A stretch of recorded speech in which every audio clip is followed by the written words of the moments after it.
Hello Pisces, March 2024. Ito na po ang inyong reading and let's start. Kuha lang tayo ng ilang messages para sa inyo.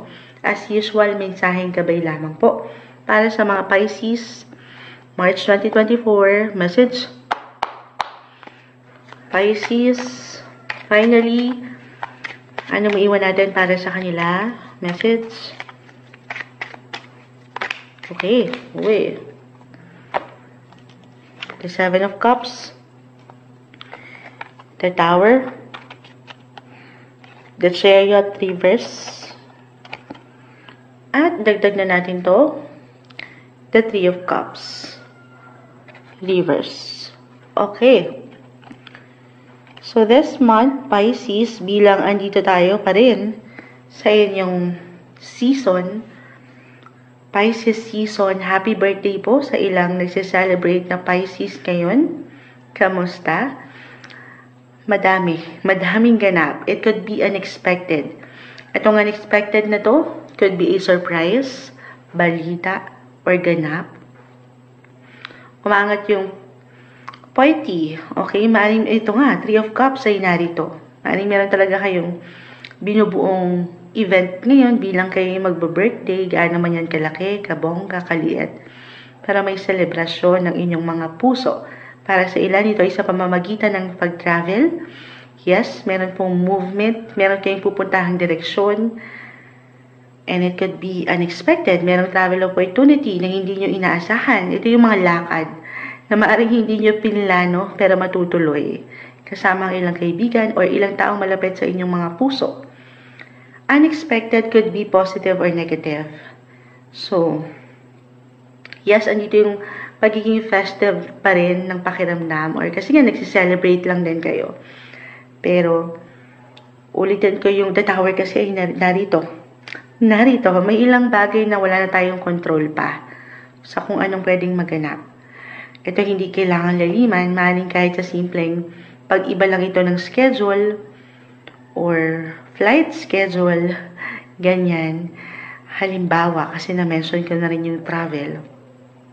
So, adjustments are required. Kailangan lang dito sumabay. Kahit, yun lang naman din, ano? Ang ating magagawa. Minsan wala tayong options sa kung anong pwedeng mangyari. Kundi ang sumabay. Patuloy na sumabay sa agos ng buhay. Pero dito ang enerhiya, may ilang pag-angat din, marahil. Kasi nga may party, yung inyong pagiging sociable, okay? The Three of Cups, kahit pa ito isang reverse, may ilang delays lang for some, pero ayan, nagsiselebrate sila. Ayan. May party. Birthday. Happy birthday, Pisces. Andito yung kasiyahan or enjoyment lang, kumbaga. Magiging inspire. Yun lang. Kaakibat lang nito, guys. Marahil for some of you, ilang delays, distractions, or glitches, or ayun lang. Kabagalan, ganun. Na hindi natin may iwasan. Pero ito naman ay meron at merong solusyon. Madami. Magagawa ng paraan. Or marami talaga kayong ganap ngayon na hindi nyo alam kung anong uunahin. May ilang party, may opportunity, may ilang meron kayong ilang kailangan i-priority. Okay, so dito Moonchild, ano yun? Trust your intuition. As a Pisces, malalim kayong mag-isip, makiramdam, or maybe may pag-angat rin sa part na yan ngayon, higit kayong makikiramdam. The Chariot ay narito. I mean, yung inyong mga abilidad. So, yung pagiging intuitive, ayan, papakiramdaman nyo yan. Okay? O isang indikasyon ito, other messages, kung hindi mag-apply yan, ilang aking unang na-mention, yung ilang bagay na minsan napapangunahan tayo ng kaba, ng takot, or pag-aalala, na hindi okay. So, napakahalaga na i-priority nyo rin ngayon yung inyong mga pakiramdam. Kung saan kayo higit na magiging masaya at komportable. Or kasi nga, birthday season nyo, madalas, di ba, kapag nagbe-birthday tayo, may pagkakataon na higit tayong nagiging emotional, or dyan dumadaan tayo sa ilang reflection mula dito sa mga nakalipas nating napagdadaanan. Alam niyo yun, sa mga laban na patuloy mong nalalagpasan. So maybe isang message din po yun to do some reflection in inyong mga birthday season. Ayan. Ano pang ma-add natin dito?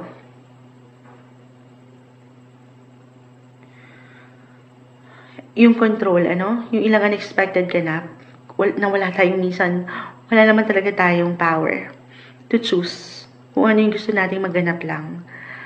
So, expect the unexpected. Maring merong unexpected gift, surprise, or event na hindi na natin, sabi nga nila, minsan may mga, ano tayo, na hindi na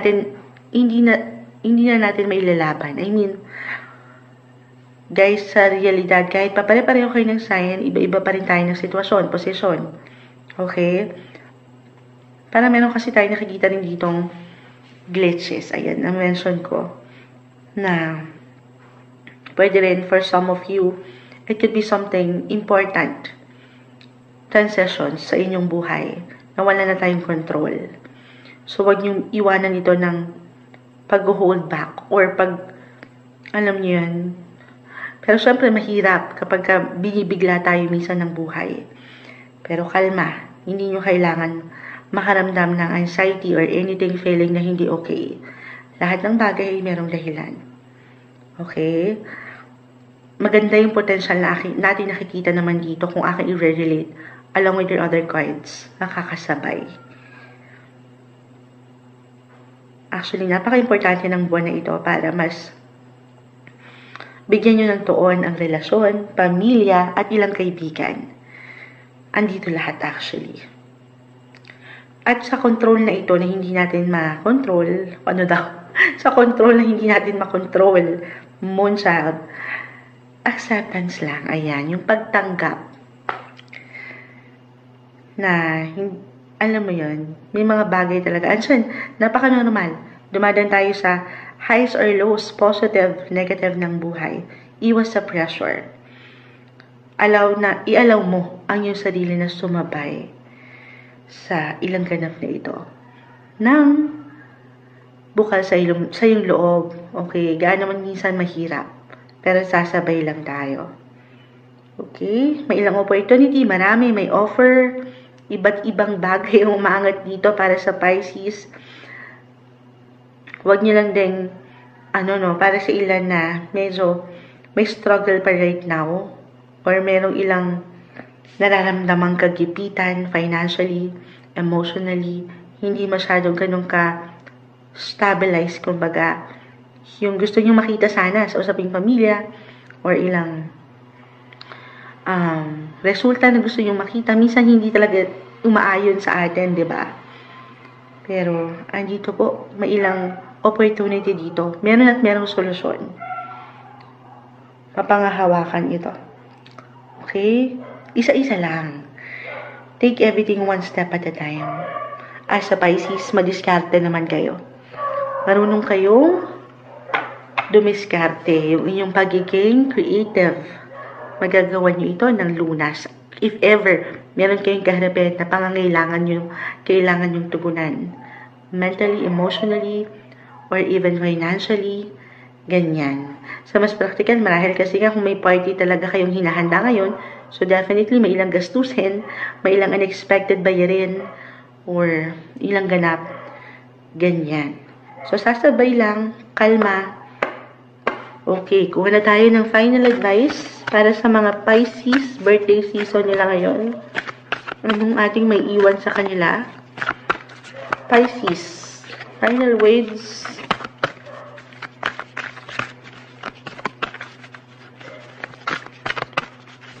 Ayan, meron nang umaangat dito. Mailan to. Work through your fears. Ito yung mga control na naman tayo. Yung ilang bagay na wala na tayong control. As a Pisces, mapangamba rin kayo eh. Worrier. Kasi nga, malalim kayong makiramdam. Alam mo yon, ayan, nagbe-blur sa ating camera, ayan. Work through your fears. Labanan or pag-aralan daw. Sabay. Sa takot. Luck is on your side. Ang ganda. Luck is on your side. Work through your fears. Ayan. Saan na po? Kasi alas 5 na. Anong oras na, guys? Nag-reading pa rin si Monshod. Alas 5 na, no? Ayan. Bumabagsak sila. Work through your fears. Luck is on your side. Kasi nga, birthday nyo, meron at merong something gift. Gaano man yan kaliit, kalaki, napahalagahan kayo. Okay? Nothing is yet set in stone, guys. Ito yung lagi niya ma-mention ni Moonchild. Patuloy na pwedeng mabago mga bagay-bagay. Ayan. Kahit pa sa mga panahon na parang gusto nating bigyan ng control ang isang bagay, pero hindi natin magawa. Pero huwag kayong mag-alala. Temporary lang yun. Okay? Patuloy na merong pagbabago. Your future is not set in stone. Meron at merong pwedeng bagong simulain ng maghihintay sa inyo. Bagong ganap. Ayan, limitless pa nga. Madami. Okay? Hindi sa isang punto o sa isang sitwasyon, sa isang event na hindi masyadong umaayon sa inyo, naayon sa inyo ngayong buwan, matatapos ang mga ganap, ang life. Acceptance lang din is the key. Nothing is yet set in stone. Laban lang, tuloy lang. Happy birthday sa inyo. Ngayong buwan, March 2024, Pisces.